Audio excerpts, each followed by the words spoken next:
And I think also this, and we'll talk a little bit later about this concept of emotional intelligence as well, the psychological aspects of leadership, and how do you probe the mind and how do you dig deeper to find out how people are motivated, because everyone's motivated differently, and having the capacity to have multiple angles as relates to how to emotionally attach your style of leadership to other folks. Very true. And even within some of the autocratic environments that you were talking about, and I'll speak specifically to my experience, in the fire service, leading people on the actual fire ground versus, leaving them in the firehouse is different. You can't bark out orders and do this, because I said so, blah, blah, blah, as well in the station as you can on the fire scene, because a lot of times on the fire scene, if you don't do exactly what they said, exactly when they say it, because they have a bigger perspective than you are, you might not come home tomorrow morning. Yeah.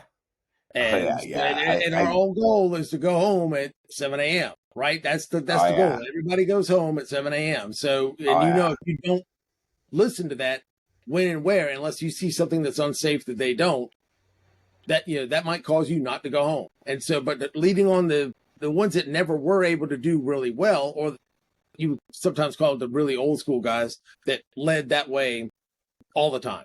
That, because I'm the captain, because I said so, because I'm the chief, and they led the same way their personnel in the fire station on a low key routine basis as they did, on the fire ground, let's just say they weren't the most popular. Yeah. Yeah. But I think that also leads back to, proficiency, being efficient and proficient at what you do, being knowledgeable, experienced. Mm-hmm. Because when your life depends on those around you, the leadership component takes on a whole nother dimension, right? There's a difference between leading a elementary school and leading a fire department or a sheriff's department. The stakes are a little bit higher. Yes, if you're incident commander on a SWAT, one of the SWAT team mission is a whole lot different than making sure the school crossing guard gets little Johnny and little Susie across the street. Yes, sir. Well, mistakes in leadership cost lives. That's the difference. And right. And there's that the stakes are tremendously higher, and that's why you have the training. That's why you train, right, over and over and over and over. But in the midst of all that training, when it comes time, to execute, many times it's not the title of the leader that surfaces, it's the situation. You'll see people take on leadership roles,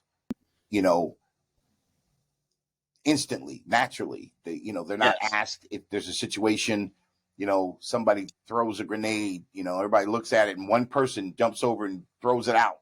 Well, that's leadership right there. It's a little bravery, might be a little crazy too, but whatever. At the end of the day, the person didn't have a whole lot of time to think about whether they were going to be a leader or not. They kind of reacted. It's a reactionary thing that they just did and that they do. There is the captain of the ship over in I think it was in Italy or in Spain, and they wrecked the ship and the captain left. He just he's like, I'm out of here. And basically there were a bunch of civilian folks on the ship that really took control of the ship and were able to save a large percentage of the folks that were on that ship. And again, here's the leader, who had really abandoned the ship. Yeah. He actually went to court and was convicted and was actually in prison to this day. But my point is that, you can write about leadership and you can read about leadership, but leadership is an action word, right? It's something that's an active, always, you're always learning, always trying to get better, and also situational. Like there's times where you'll be asked to be the leader and there'll be times you might be asked to kind of support the leadership paradigm. So exactly.